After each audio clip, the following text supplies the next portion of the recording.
Estamos en Notimundo Estelar. Información inmediata.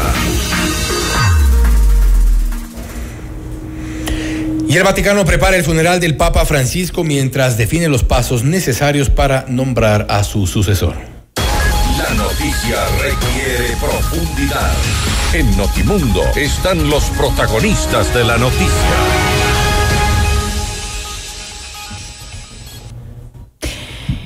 Y nos acompaña a esta hora aquí en nuestros estudios Pablo Villalba, él es director de comunicación de la UIDE. Más adelante estará con nosotros también Andrés Carrascosa, nuncio apostólico en Ecuador. Pablo, muy buenas tardes y gracias por acompañarnos. Bienvenido. Gracias, un gusto estar aquí. Gracias también, bienvenido. Creo que es importante también lo que ha generado noticia, debate, inclusive también hoy día con el fallecimiento, la muerte del Papa Francisco. Y hay muchas preguntas que quedan en el aire respecto principalmente de los protocolos, todo este protocolo que se sigue incluso desde el momento de la muerte. Claro, por supuesto, cuando se cierra el sitio donde vive el Papa, ¿no? Se lo asegura, se lo sella, no puede entrar nadie y empieza también pues ya el cónclave. Y es uno de los cardenales del que verifica igual con un ritual especial la muerte. Así es, efectivamente. Se verifica la muerte y lo interesante es una tradición de siglos que se mantenga así, con este tema, ¿no?, de las redes sociales, la información cómo fluye, pero esta información no puede fluir. Los cardenales están, digamos, enclaustrados. Es muy estricto el protocolo, no pueden salir. Incluso antes se hacía todo en la Capilla Sixtina, pero hoy salen a otro lugar cercano, pero incluso se trasladan en bus, no pueden hablar con nadie, se les retiran los celulares, no pueden hablar con el mundo exterior. Y claro, eso es una tradición que tiene una lógica, ¿no? La sucesión papal de una institución que tiene una envergadura impresionante, ¿no? Estamos hablando de más de 1.300 millones de católicos en el mundo. Hablando de este primer momento, en el momento en el que se verifica la muerte, en este caso el fallecimiento del Papa Francisco, parte de todo este protocolo, yo leía, por ejemplo, tienen que romper el anillo, anillo, que esto tiende también, y todo está con una carga importante de simbolismo. Por supuesto, porque se busca asegurar que no haya ninguna adulteración de ningún documento, porque el Papa sella con el anillo los documentos oficiales, entonces es imposible que se puedan continuar con la emisión de documentos.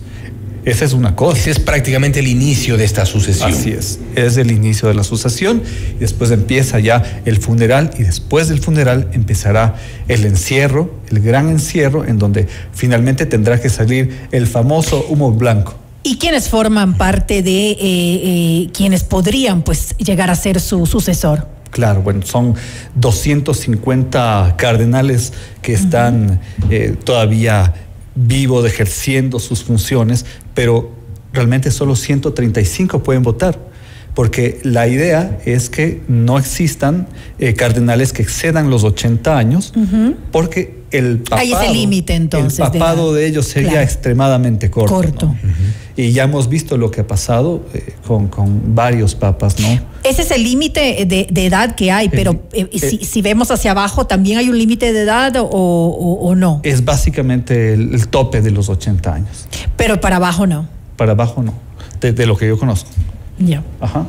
Importante, porque bueno, en este caso han sido 12 años de papado, y un poco para entrar ya en cuanto a lo que ha sido la gestión, llamémoslo así, del Papa Francisco en estos 12 años. Creo que ha marcado una diferencia. Muchos decían un punto de inflexión, muchos hablaban sobre un antes y un después en la historia de la Iglesia, en la historia del Vaticano principalmente también, con todo lo que se abrió el Papa Francisco. Bueno, es un Papa un poco más humanista, si se quiere, ¿no? Hay muchas alas, y es increíble, ¿no? Muchas alas de tendencias dentro del Vaticano, pero es increíble cómo las estructuras de poder, de todas maneras, porque es una estructura de poder, se van pareciendo, ¿no? Y en el propio proceso el cónclave podemos pensar que se asemeja muchísimo a la elección de un presidente o a la sucesión de una asamblea nacional. pasan negociaciones. Y otra cosa que es interesante pensar es que coincide este momento con lo que la industria cultural, la cultura, el cine, también está manifestando, ¿no? Coincide con la película Cónclave, justamente. Sí, ¿no? Justamente está. Es muy curioso. Mucha gente dice, ¿por qué los Simpson adivinan las cosas que pasan? Y claro, también el cine, la cultura, va teniendo esta sensibilidad de percibir qué es lo que está pasando alrededor del mundo. Y ahora, se dan estas coincidencias. ¿Qué viene ahora para la Iglesia Católica? Es decir, ¿puede volver un papa de tipo conservador como los predecesores del Papa Francisco, o tal vez sigan esta línea de alguna manera más humanista, como lo decíamos, progresista, en la que se trate de buscar esa cercanía a la gente, a los fieles, como lo venía haciendo el Papa Francisco, y que obviamente logró una imagen distinta en el mundo de la Iglesia Católica? Yo creo que eso va a depender de cómo vayan las negociaciones, al igual que en una asamblea, ¿no? Hay que recordar también que muchos feligreses vienen de América Latina, donde hay unas condiciones de vida específicas, ¿no? También que una gran proporción de la población católica está en las Américas, pero también que ha habido la, digamos, irrupción de nuevas formas de entender la fe y la religión. Por ejemplo, el protestantismo ha avanzado mucho en América Latina, y también la fe, las diferentes formas de profesar la religión van permeando. Por ejemplo, el crecimiento del Islam en Europa es un tema que puede incidir en todas estas negociaciones, ¿no? Habrá que ver, yo estaba leyendo un artículo del Guardian, y habrán también ustedes escuchado, los posibles candidatos. Entre ellos están candidatos que están en África, que están en Filipinas, que no necesariamente corresponden a lo que ha sido la hegemonía en el Vaticano, porque claro, está enclavado en Europa, en Italia, ¿no? La sede de lo que antes fue hegemonía europea, lo que antes fue el Imperio Romano. Entonces, de hecho, la irrupción de un papa argentino sí significa una ruptura en cuanto a eso, ¿no? Entonces, podría pasar también que ocurra esto que en política se suele pensar, ¿no? El péndulo, un tiempo a la izquierda, un tiempo a la derecha. Podría pasar una nueva ola más conservadora. Eso vamos a ver cómo evoluciona. Pero ¿no sería un retroceso para la Iglesia Católica en estos momentos volver a esa imagen conservadora de un papa más alejado de los fieles? Es posible, aunque con el avance de las tecnologías de información y comunicación, son espacios también para que las diferentes narrativas, las formas de pensar conservadoras, que tienen también muchos adeptos, claro, se comuniquen y puedan causar un impacto en esta elección, ¿no?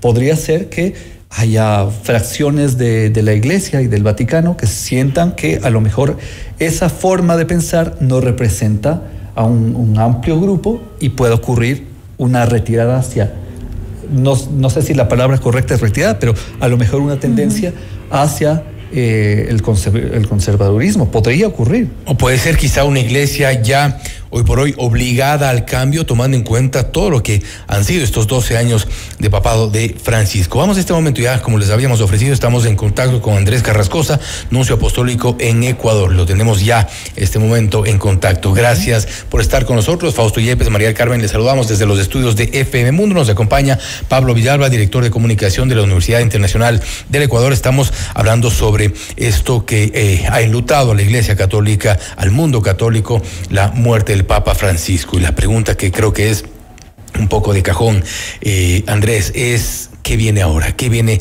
una vez que se ha confirmado la muerte del Papa Francisco y hemos visto la reacción del mundo católico, del mundo en general, con una actuación del Papa Francisco que ha sido quizá un diferenciador respecto de otros papas en el mundo? Andrés, bienvenido. Buenas tardes, muchas gracias por la entrevista.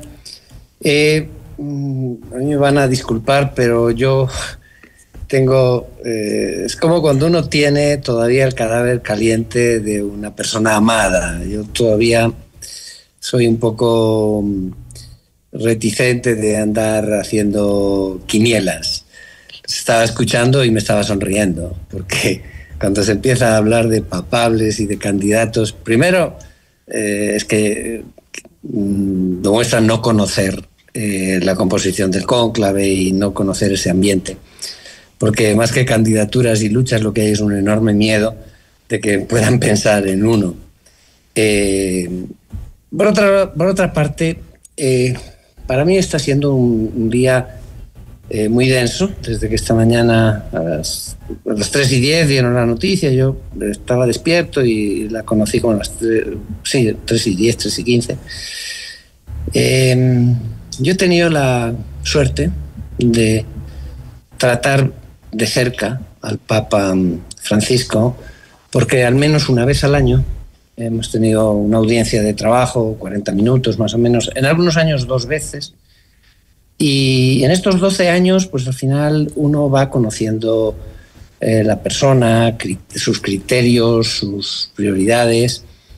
Y la verdad es que hoy yo sentía, por una parte a nivel personal, sentía como si hubiera muerto alguien de mi familia, como si hubiera muerto mi padre, ¿no?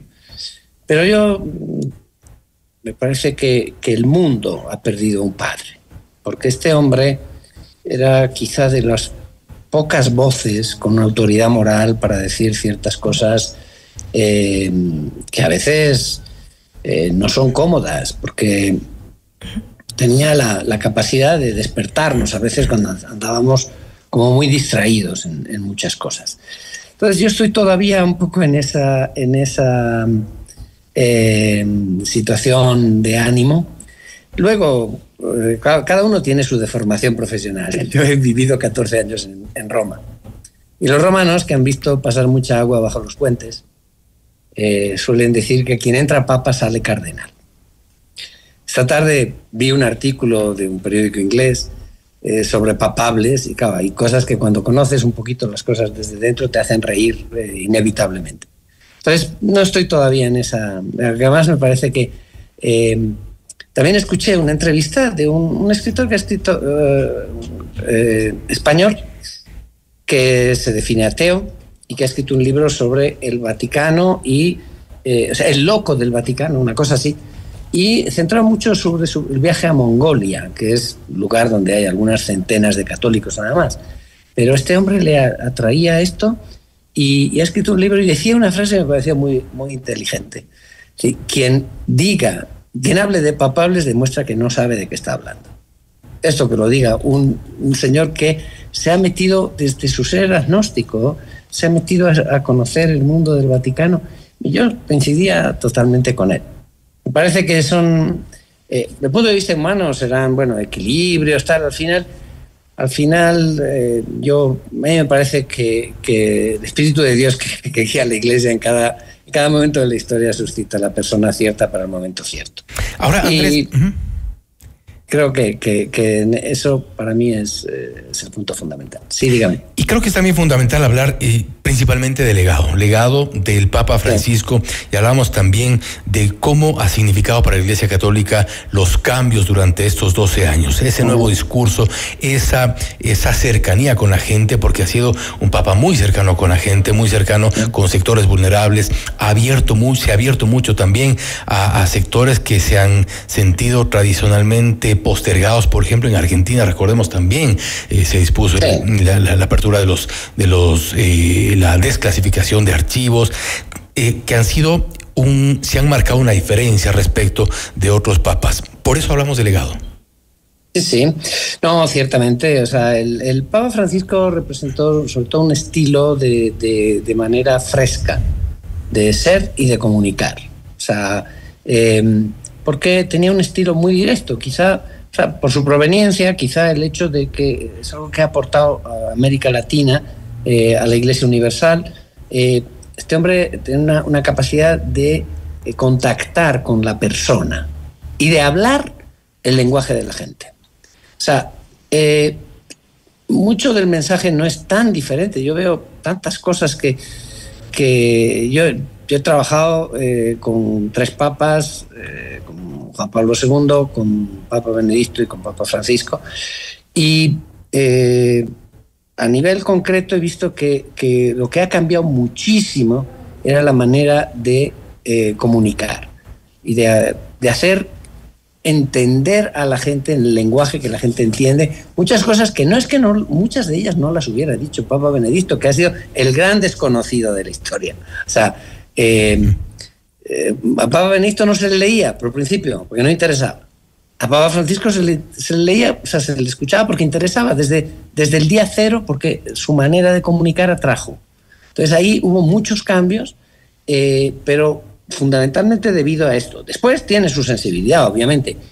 No es la misma sensibilidad de alguien que tiene como background un ser teólogo en Alemania, como era Ratzinger, que alguien que venía de Buenos Aires y de estar pisando el barro de las villas miserias, ¿no? Entonces, claro, la sensibilidad es muy distinta, obviamente. Ahora, Andrés, justamente ese progresismo, esa manera distinta, más humanista de ver a la religión generó muchas controversias. ¿Por qué hubo tanta resistencia en su momento a sus mensajes, al mensaje del Papa Francisco? Sí, porque a veces ante una propuesta que uno siente que es una novedad y que te exige de alguna manera como una actitud distinta, un cambio de vida, pues hay gente que tiene la tendencia a replegarse, a ir hacia atrás. O sea, eso es una cuestión psicológica. Y hemos visto que son posiciones más sentimentales que racionales. Uh-huh. O sea, yo veo, por ejemplo, determinados grupos, gente incluso como muy joven, como muy conservadora, como muy... la misa en latín. No saben latín.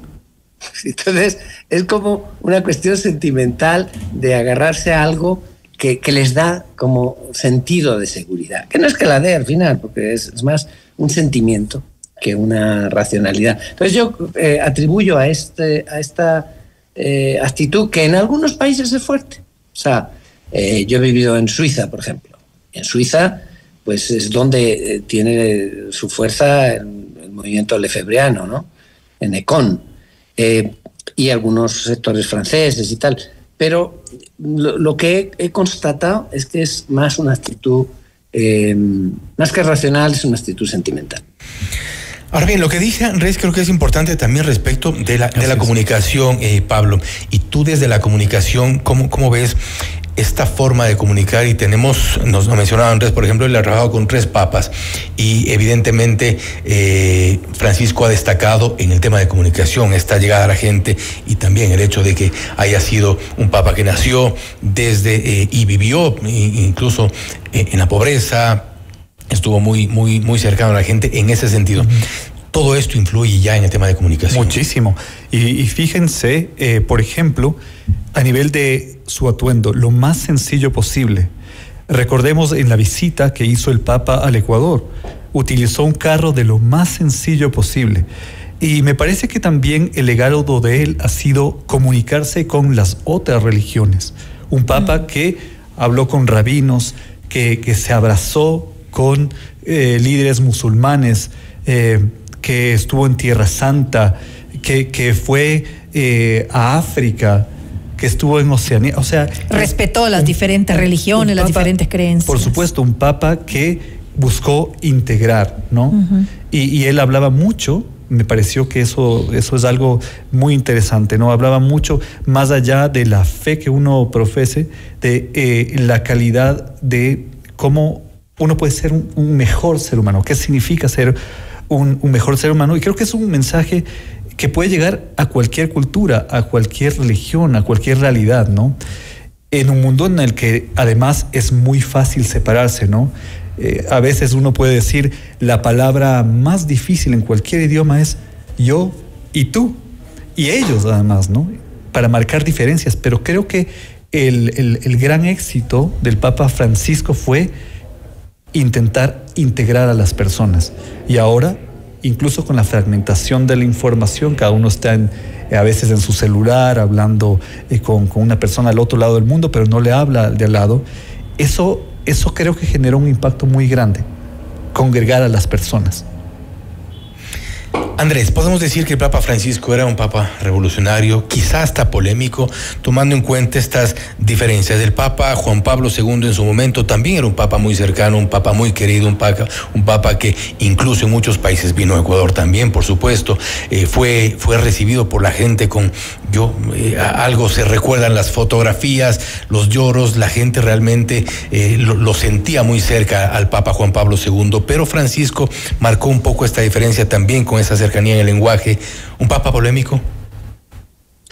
No, bueno, polémico, sí, para quien quería buscar la polémica. Uh-huh. O sea, porque las posiciones del Papa Francisco, creo que en América Latina se han entendido mejor porque él viene de un proceso que ha vivido la Iglesia y que tuvo su punto central en la conferencia de Aparecida.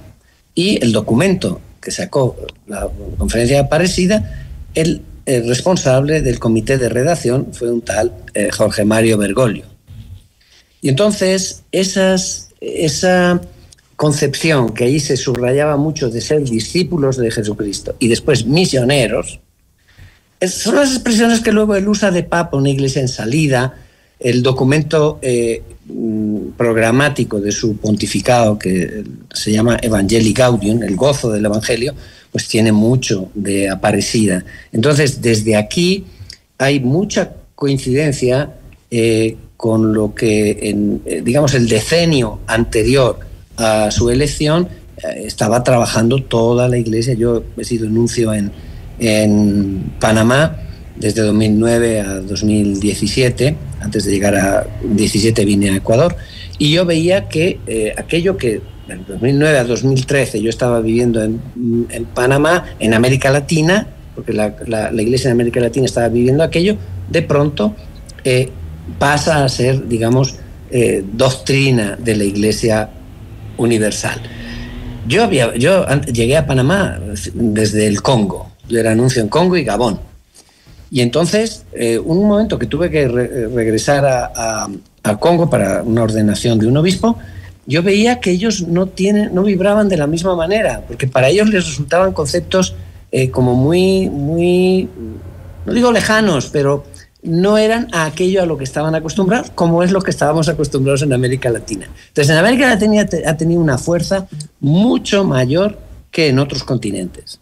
Y lo mismo también, piénsese, en Europa y también en Asia. O sea, no es que haya habido resistencias, pero se vibraba menos al mismo sonido de lo que estaba pasando en América Latina, porque la propuesta del Papa era respondía mucho a lo que ese decenio anterior la Iglesia en América Latina estaba viviendo con el documento de Aparecida.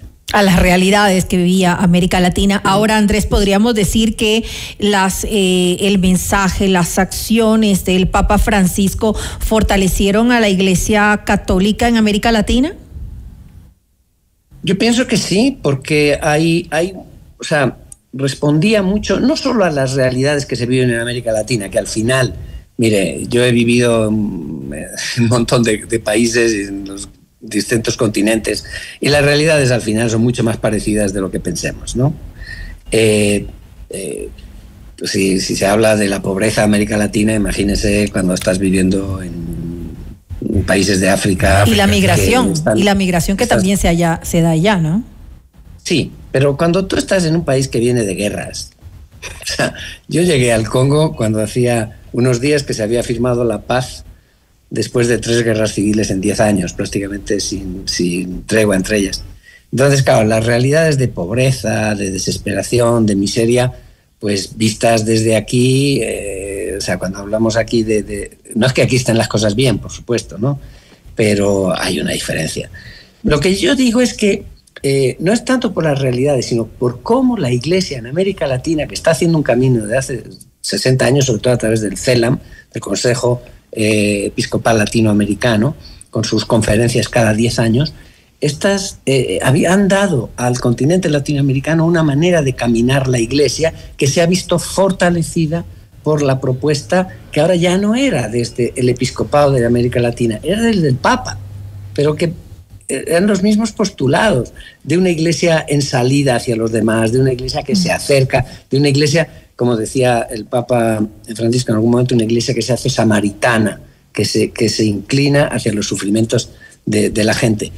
Esto no es que en África no haya esas realidades, es que la iglesia en África no ha hecho ese camino. Entre otras cosas, porque la iglesia latinoamericana está facilitada por el tener un lenguaje común, tener el castellano o el portugués, que son muy cercanos, a excepción de alguna isla del Caribe, que habla francés como Haití o que habla inglés como Jamaica y las islas pequeñitas.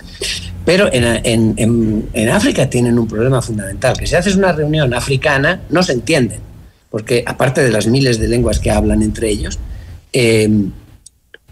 unos países hablan francés, otros inglés, otros portugués, y luego Guinea Ecuatorial que habla español. Pero entre ellos, los anglófonos y los francófonos les ha marcado tanto la colonización que siendo africanos y hablando quizá en las zonas de frontera hablan la misma lengua en los dos lados de la frontera, pero luego oficialmente los unos hablan en francés y los otros en inglés. Esto les ha creado, no tienen ese camino hecho que ha tenido la Iglesia en América Latina. Por eso digo que la Iglesia en América Latina ha sentido que lo que estaba viviendo ahora es la propuesta de la Iglesia Universal.